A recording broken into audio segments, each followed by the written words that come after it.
Troubleshooting OSPF. Here is your OSPF flyby. For consistency, we've been using the same topology for IPv4 network connectivity. 3 routers right on the screen, IP addresses already configured. Let's bring them up. I'm going to go on to router 1, do a quick show IP interface brief, just to make sure all the IPs are still there, and they are. I'm going to go into global configuration mode, and we'll do it a couple different ways as we enable OSPF. Router OSPF process ID will be whatever you want. I always use 1, right?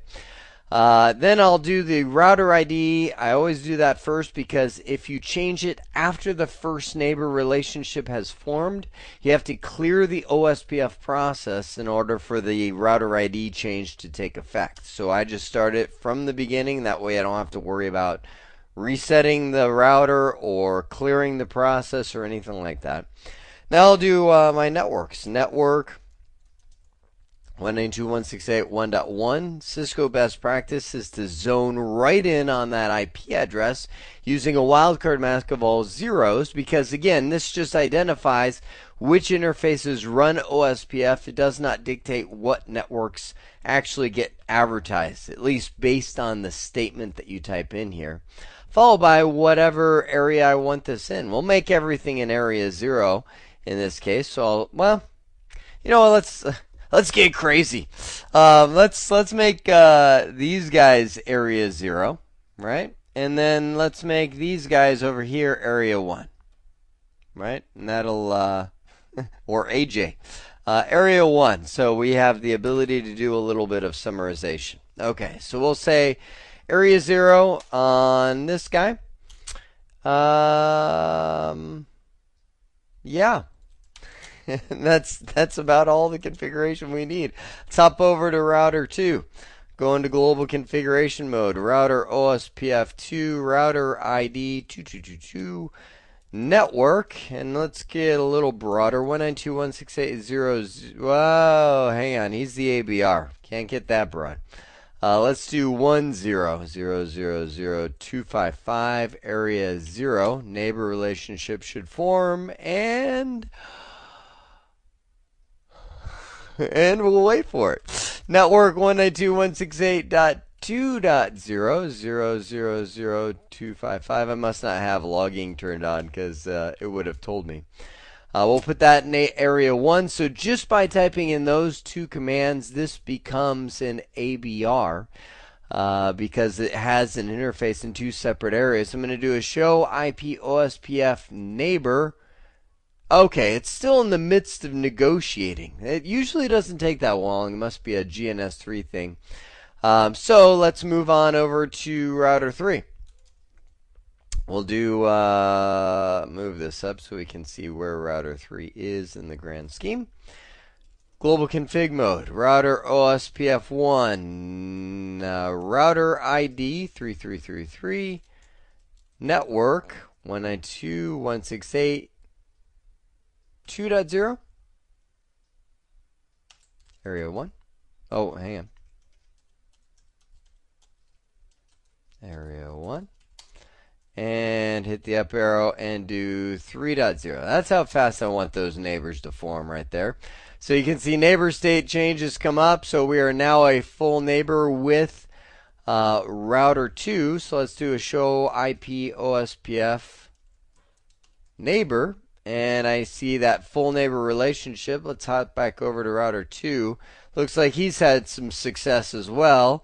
Hit the up arrow on his neighbor relationship. Good. It looks like he has become the DR because router 1 is showing up there as the BDR. So if you're looking around and the other guy is saying, I'm the backup, then that means you, router 2, are the primary. And we can verify that from router 1's perspective. Show IP OSPF neighbor, and we have a full neighbor relationship. So if I do a show IP route, router 1 should now see this 2.0 and 3.0 network. Let's zoom it in on just the OSPF routes. And they are visible as inter-area routes, right? Things outside of its area. If you come to router 2, it shouldn't see any inter-area routes because it is the ABR. It's the one that is in all the areas. So we'll do show IP route OSPF. It only sees one route because it's directly connected to everything else. 192.168.3.0 of all the routes it has. That is the only OSPF route. Good. So that's the base configuration. Let's look now at some of the misconfiguration.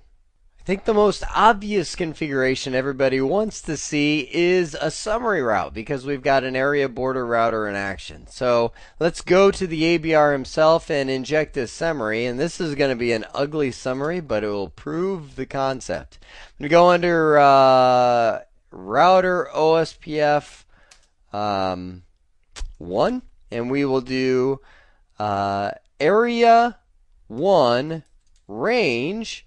We'll do 192.168.0.0 with a class B subnet mask on it. And I say that's very ugly because I'm essentially summarizing two different subnets here as one class B network advertisement. Now, you might say, well, wait a sec. We've got a class C network up here, 192.168.1. That's okay. It's not going to hose anything up. It's just ugly.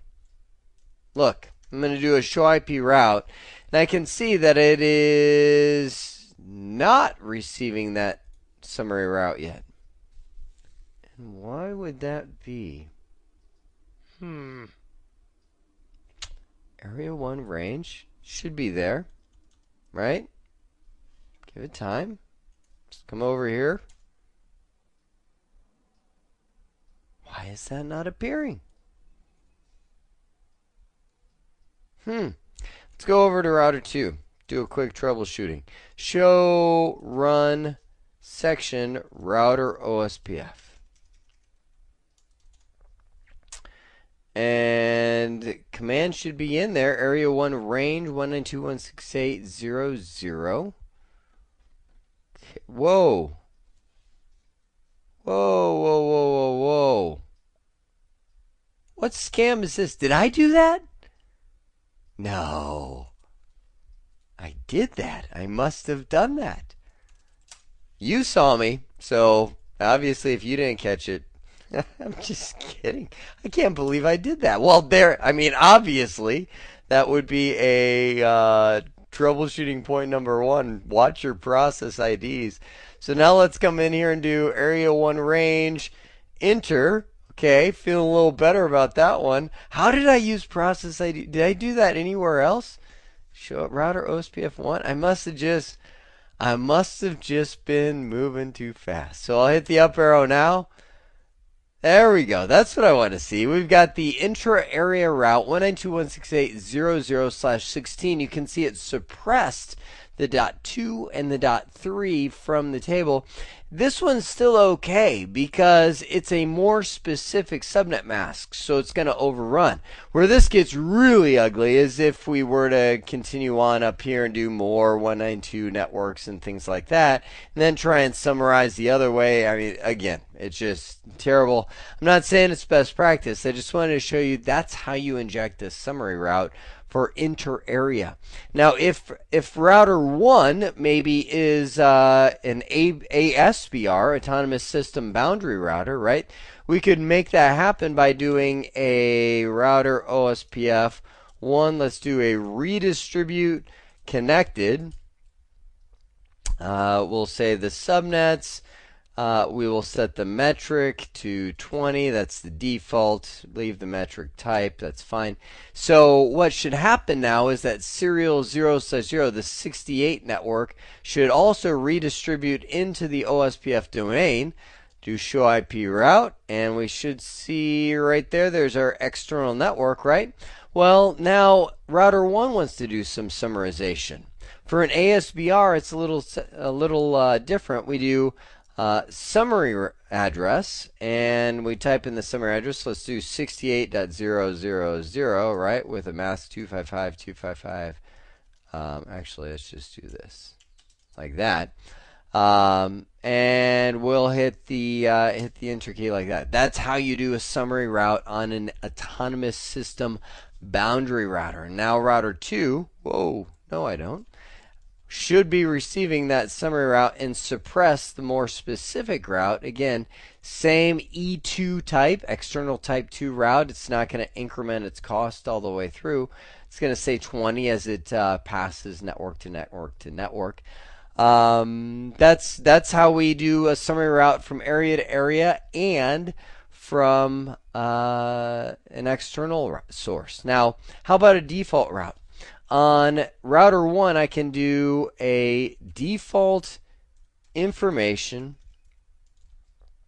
originate, and we have a nice option with OSPF. Default information originate enter will say advertise a default route if you have a default route. Well, you know what? I know router 1, because I just did a show IP route up here, does not have a default route. Let's say it's running BGP, or maybe we don't trust it to have a default route. I don't know.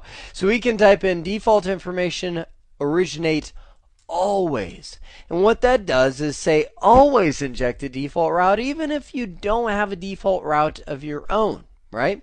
And now I can go to any other router in that domain. Why does it keep asking me that?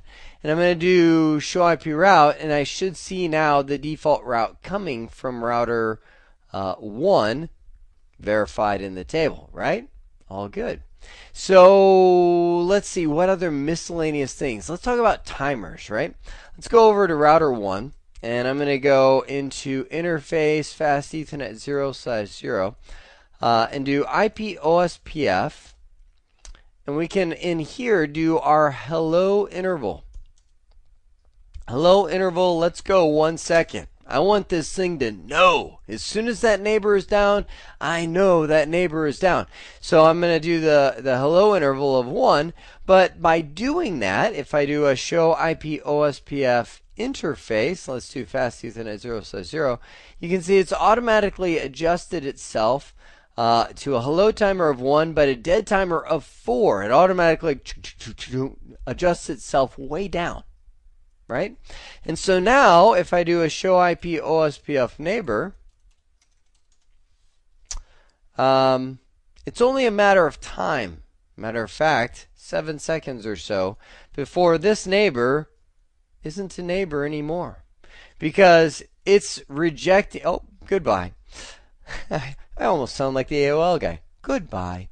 And now we've got that neighbor disappeared because it's no longer considered compatible. Notice it didn't happen right away. As soon as I changed that hello timer, the hello messages are going out once a second now, which is great. But the other one is just like, I'm not accepting, I'm not accepting, I'm not accepting. So no hellos are coming back that are considered compatible. And so this guy just over time drops off, right? The only way we're going to fix that is either to undo that command or to come down to router 2 into interface fast Ethernet 0/0 and do IP OSPF hello interval of 1 here as well. And now that they're compatible, bing, we should see that neighbor relationship reform. And we do, right? So that's one of the most common issues that cause neighbor relationships to fail. Only other miscellaneous command I can think of is the passive interface, which will allow a interface of a router to advertise the network, meaning let's say on router 2, I want to advertise the serial 0/0 link over here, but I actually don't want to form a neighbor relationship there because it's a scandalous part of my network. So I'm going to go to serial 0/ no, actually I'm not going to do that. I'm going to router OSPF 1. Oh, wait, 2. Because this one's weird. And do a passive interface serial 0/0, which now shuts off the hello messages from that interface. The neighbor goes down immediately because it essentially sends a message saying I am no longer going to have that relationship, but the network is still being advertised about. Oh, I said at the very beginning, when I was first enabling OSPF, I was going to show you a couple ways of doing this, and then I just kind of went and only showed you one. So let's undo this passive interface command. And I want to go under, let's see, do show run section router OSPF. I want to undo one command here. Let's go no. this guy. Because I know this is typically found in IPv6 protocols, but they kind of did an early release on us of allowing us to enable OSPF in ways other than the network command. Now, still the network command is the primary one. If you're certifying, that's probably going to be the one that's almost always used, but be very aware that you can come under interface serial 0/0. And I can do IPOSPF and type in what process ID you want to associate this with, which on router 2 is process 2, and then I'll say area 1. Right? That's the same exact thing as typing in that neighbor command, or sorry, the network command right here. It's just done under the interface. I think it's a little bit easier. So if you'd like to get away from the network command, OSPF allows you to do it before the IPv6 version, because in IPv6 there is no network command. It's all done under the interface, but we can even do it in the IPv4 version right now. OSPF is one of the more featurific and complex protocols out there, so there's plenty of stuff that can go wrong, most of the time related to misconfiguration of it, right? So common things that almost any routing protocol could suffer from is the interface being down, or there's an accessless blocking. With the ACL, you got to be careful, because OSPF does not have a port number. It's its own protocol. Right? It doesn't run on TCP or UDP. It runs at protocol number 89. So a lot of times you'll have an access list that says permit TCP any and permit UDP any, and you're finding out, you're like, man, OSPF isn't working. Why? Well, because TCP and UDP aren't enough. You've got to allow protocols even beyond that. So if you want to filter it down just to TCP and UDP, then you need to add a special entry in there for the protocol of OSPF. Mismatch area number, area type, and timers. Know that OSPF is one of the most neighbor sensitive protocols that exist. If the timers are slightly off, just like you saw me tweak it just a moment ago, if the areas are wrong, if the subnet mask is incorrect between neighbors, if the authentication is mismatched between neighbors, anything that's slightly off, it's going to cause neighbor relationships to fail, right? Area type, stub, totally stub, not so stub. Those kind of things are needing to match between every single one of the neighbor. Wrong network statement can get you. A lot of times you'll think that the network statement affects exactly what's being advertised, and that's not the case. It just identifies interfaces. So use that wildcard mask wisely. Don't get too broad. Don't be too specific. Same thing with the area. Remember, with the area border router, we need to define which interfaces belong in each area, and that's done using the network statement. So if you have a network statement that's too broad, you might include interfaces in the area that don't belong there. Passive interface can keep neighbors from forming. And a lot of times, Cisco's best practice says to come into that router and do something like a passive, well, actually, I should be under router OSPF